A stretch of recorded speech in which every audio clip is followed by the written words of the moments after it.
നമസ്കാരം. ന്യൂസ് കേരള പ്രധാന വാർത്തകളുമായി CK നാസർ കാഞ്ഞങ്ങാട്. കരുവന്നൂർ കള്ളപ്പണ ഇടപാടിൽ മുൻ MP PK Biju, CPM Thrissur corporation councillor MR Shajan എന്നിവരോട് ചോദ്യം ചെയ്യലിന് ഹാജരാകാൻ ED നോട്ടീസ് നൽകി. കരുവന്നൂരിലെ തട്ടിപ്പ് അന്വേഷിക്കാൻ CPM നിയോഗിച്ച അന്വേഷണ സമിതി അംഗങ്ങളായിരുന്നു ഇരുവരും. PK ബിജു വ്യാഴാഴ്ചയും MR ഷാജൻ വെള്ളിയാഴ്ചയും കൊച്ചിയിലെ ED ഓഫീസിൽ ചോദ്യം ചെയ്യലിന് ഹാജരാകണമെന്നാണ് നോട്ടീസിൽ പറഞ്ഞിരിക്കുന്നത്. തൃശൂർ CPM ജില്ലാ സെക്രട്ടറി MM വർഗീസിനോട് ബുധനാഴ്ച ഹാജരാകണമെന്നാണ് ED ആവശ്യപ്പെട്ടിട്ടുള്ളത്. വ്യാജ ബാങ്ക് അക്കൗണ്ടുകൾ ഉണ്ടെന്ന പ്രചരണം വസ്തുതാവിരുദ്ധമാണെന്ന് CPM സംസ്ഥാന സെക്രട്ടേറിയറ്റ്. അക്കൗണ്ടുകളുടെ വിവരങ്ങൾ ആദായ നികുതി വകുപ്പിനും ഇലക്ഷൻ കമ്മീഷനും നൽകിയിട്ടുണ്ട്. ചിലർ നടത്തുന്ന പ്രചാരവേലകൾ വസ്തുതാവിരുദ്ധമാണ്. ജനങ്ങൾ ഇത് തള്ളിക്കളയണമെന്നും CPM സംസ്ഥാന സെക്രട്ടേറിയറ്റ് ആവശ്യപ്പെട്ടു. മദ്യനയ കേസിൽ അറസ്റ്റായി 6 മാസത്തോളം ജയിലിലായിരുന്ന AAP നേതാവ് സഞ്ജയ് സിംഗിന് സുപ്രീം കോടതി ജാമ്യം അനുവദിച്ചു. EDയെ വിമർശിച്ച സുപ്രീം കോടതി സഞ്ജയ് സിംഗിനെതിരെ തെളിവ് എവിടെയെന്ന് ചോദിച്ചു. മാപ്പുസാക്ഷിയായ ദിനേശ് അറോറയുടെ മൊഴിയിലും ഇദ്ദേഹത്തിൻ്റെ പേര് പരാമർശിച്ചിട്ടുണ്ടായിരുന്നില്ല. ഇതാണ് ജാമ്യം ലഭിക്കാൻ സഹായകമായത്. ED ആരോപിച്ച നിലയിൽ സഞ്ജയ് സിംഗ് കൈപ്പറ്റിയെന്ന് പറയുന്ന പണം കണ്ടെത്താൻ കഴിയാതിരുന്നതും ജാമ്യം ലഭിക്കുന്നതിൽ നിർണായകമായി. തൃശൂർ വെള്ളിപ്പായയിൽ ടിക്കറ്റ് ചോദിച്ചതിൻ്റെ പേരിൽ അതിഥി തൊഴിലാളിയായ യാത്രക്കാരൻ ട്രെയിനിൽ നിന്ന് TTയെ തള്ളിയിട്ട് കൊന്നു. എറണാകുളം മാഞ്ഞുമ്മൽ സ്വദേശിയായ K വിനോദ് ആണ് കൊല്ലപ്പെട്ടത്. തൊട്ടടുത്ത ട്രാക്കിലൂടെ വീണ വിനോദിൻ്റെ ശരീരത്തിലൂടെ മറ്റൊരു ട്രെയിൻ കയറി ഇറങ്ങുകയായിരുന്നു. എറണാകുളം പാട്ന എക്സ്പ്രസ്സിലാണ് സംഭവം നടന്നത്. പ്രതി ഒഡീഷ സ്വദേശി രജനീകാന്ത പാലക്കാട് റെയിൽവേ പോലീസിൻ്റെ പിടിയിലായിട്ടുണ്ട്. കുന്നംകുളത്തെ ഹോട്ടൽ തൊഴിലാളിയായ രജനീകാന്ത് മദ്യപിച്ച് ലക്കുകെട്ട അവസ്ഥയിലായിരുന്നുവെന്ന് പോലീസ് അറിയിച്ചു. കൊല്ലപ്പെട്ട TT K വിനോദ് സിനിമാ രംഗത്തും സജീവമാണ്. പുലിമുരുകൻ, ഗ്യാങ്സ്റ്റർ, വിക്രമാദിത്യൻ, ജോസഫ് തുടങ്ങിയ 14ലധികം സിനിമകളിലെ ചെറിയ വേഷങ്ങളിൽ വിനോദ് അഭിനയിച്ചിട്ടുണ്ട്.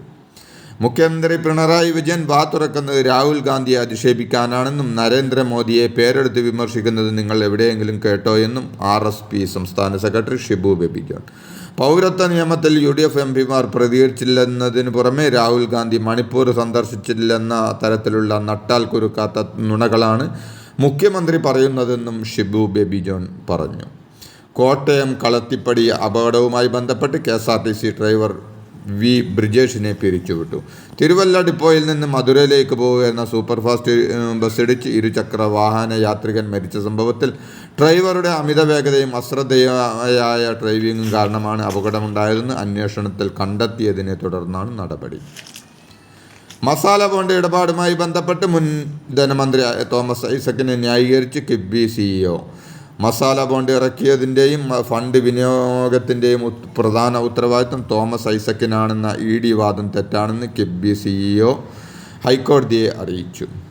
റിയാസ് മൗലവി വധക്കേസ് ഉന്നത പോലീസ് സംഘം പുനരന്വേഷിക്കണമെന്ന് KPCC acting president MM Hasan. ഒരു മുസ്ലിം പണ്ഡിതനെ അതിദാരുണമായി കൊലപ്പെടുത്തിയ കേസിൽ UAPA ചുമത്താതിരുന്നത് വ്യക്തമായ അന്തർധാരയുടെ അടിസ്ഥാനത്തിലാണ്.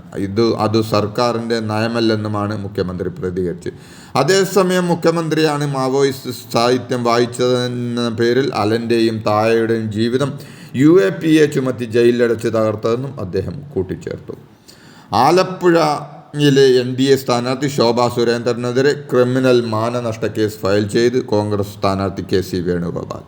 ആലപ്പുഴ 1ാം ക്ലാസ് മജിസ്ട്രേറ്റ് കോടതിയിലാണ് പരാതി നൽകിയത്. 2004 രാജസ്ഥാനിലെ അന്നത്തെ ഖനി മന്ത്രി ശ്രീറാം ഒലയുമായി ചേർന്ന് കരിമണൽ വ്യവസായികളിൽ നിന്ന് കോടിക്കണക്കിന് രൂപ കൈക്കൂലി വാങ്ങിയെന്ന ശോഭാ സുരേന്ദ്രൻ്റെ ആരോപണത്തിനെതിരെയാണ് കേസ്.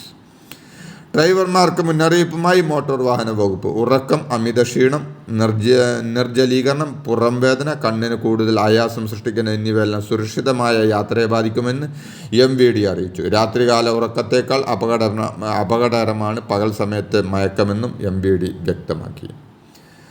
അരുണാചൽ പ്രദേശിലെ ഹോട്ടൽ മുറിയിൽ മരിച്ച നിലയിൽ കണ്ടെത്തിയ കോട്ടയം സ്വദേശികളായ നവീൻ, ഭാര്യ ദേവിയുടെ സുഹൃത്ത് ആര്യ എന്നിവരുടെ നവമാധ്യമ ഇടപെടലുകൾ വിശദമായി പരിശോധിക്കുമെന്ന് പോലീസ്. മരണാനന്തര ജീവിതത്തിൽ 3 പേരും വിശ്വസിച്ചിരുന്നതായും ഇവരുടെ മരണകാരണം ബ്ലാക്ക് മാജിക് ആണോ എന്ന് ഇപ്പോൾ ഉറപ്പിച്ച് പറയാനായിട്ടില്ലെന്നും Thiruvananthapuram city police commissioner S Nagaraju പറഞ്ഞു. ആത്മഹത്യ എന്ന് തന്നെയാണ് പ്രാഥമിക നിഗമനമെന്നും കമ്മീഷണർ പറഞ്ഞു.